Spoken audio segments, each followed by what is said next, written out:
the cost of applying for jobs can be an extremely prohibitive thing for many job seekers in this country.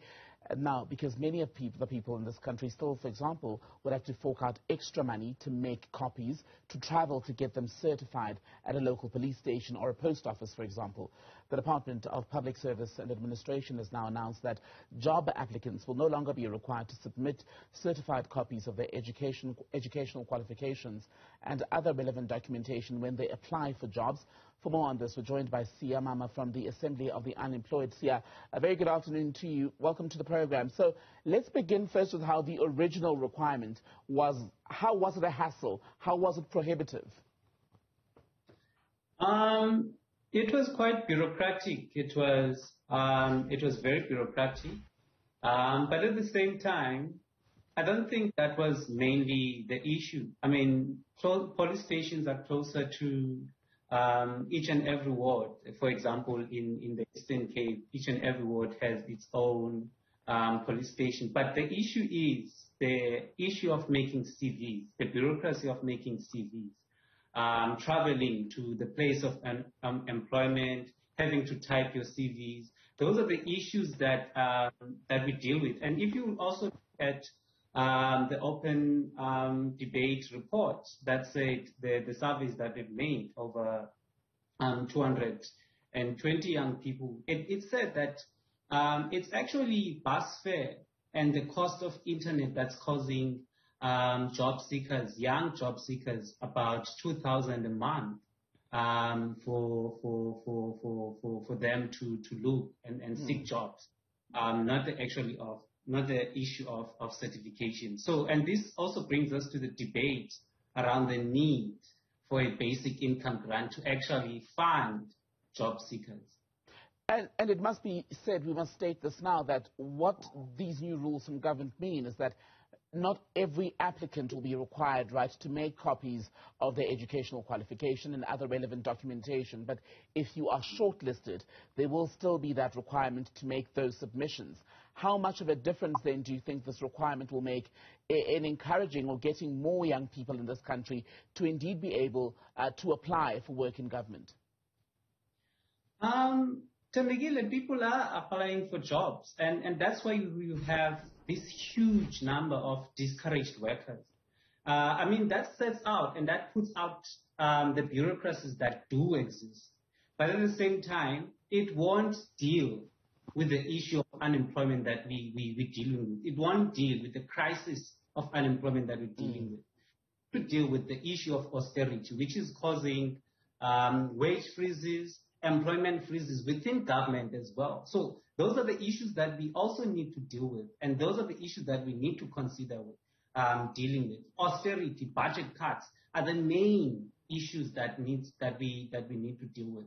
Currently, as we speak, contract workers who have been working under COVID, especially in the Eastern Cape, have lost their jobs, have lost their contracts, and this has been causing many clinics to shut down, to close, and service delivery has been impacted.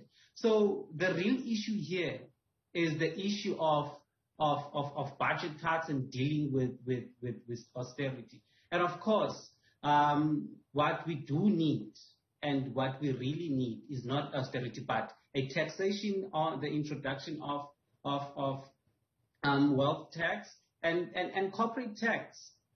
Because currently we're not taxing corporates. We are sitting at about 10 to 15% corporate tax as compared to the 1980s where we were sitting at 40%. So we need to revert back to those policies and put corporate into tax and stop austerity and fund a basic income grant so that people can continue to look for jobs, and that's what we need.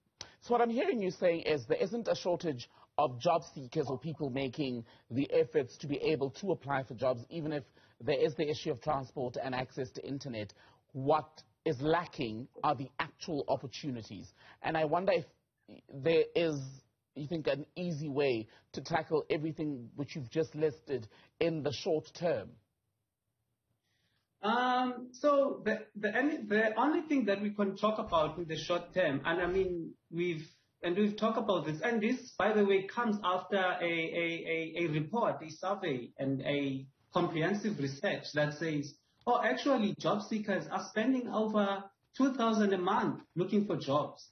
And obviously, that a question comes there, where's the missing link? And the question that we should be answering rather is, government should give job seekers and the unemployed 2,000 a month, 1,500. It's all we're asking for of a basic income grant, so that job seekers can go look for jobs. And this will also deal with the issue of hunger and malnutrition that we currently face in South Africa. I mean, in Port Elizabeth, over the 5 months, 14 children have died out of hunger.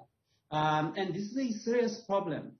So what we're saying and what we're really calling for really is a basic income grant, so that it could fund job seekers to continue have the courage to look for jobs. So that's what we're calling for, and to austerity. To be clear, is what you're calling for a basic income grant, or are you calling for a job seekers grant? Because to my mind, there is a clear distinction between the two. So there's a clear distinction between the two.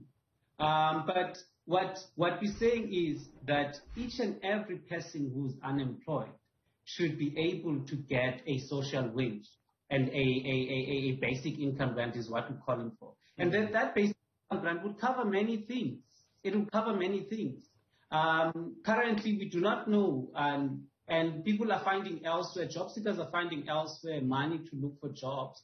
But at the same time, we also face issues of hunger. How do we deal with it? We're also dealing with discouraged workers. So a basic income grant would be able to, in some way, with this limited amount, be able to cover in some ways some of issues we're talking about. As you say that, I'm imagining just the bureaucracy, if it were to be something specifically called a job seekers grant, because then there'd have to be the admin of proving that you are looking for work, right?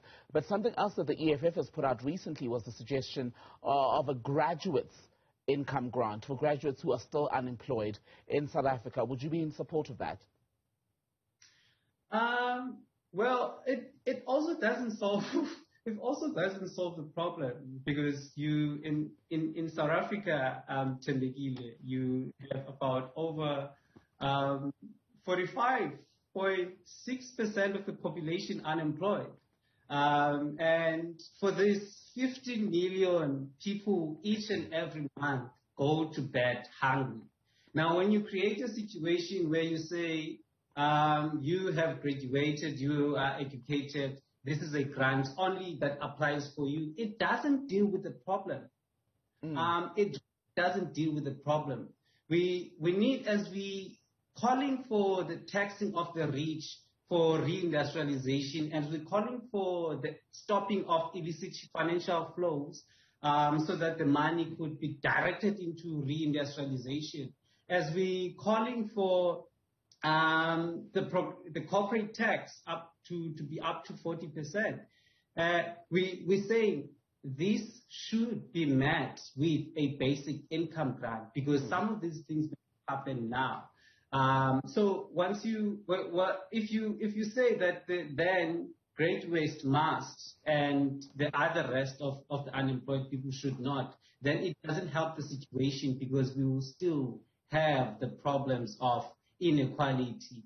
We'll still have the problems of hunger and malnutrition. So we need a basic income grant that speaks, that is, talks to every unemployed, every precarious within the economy. Sia, very good to speak to you. Sia Mama from the Assembly of the Unemployed. Thank you for your time. Thank you.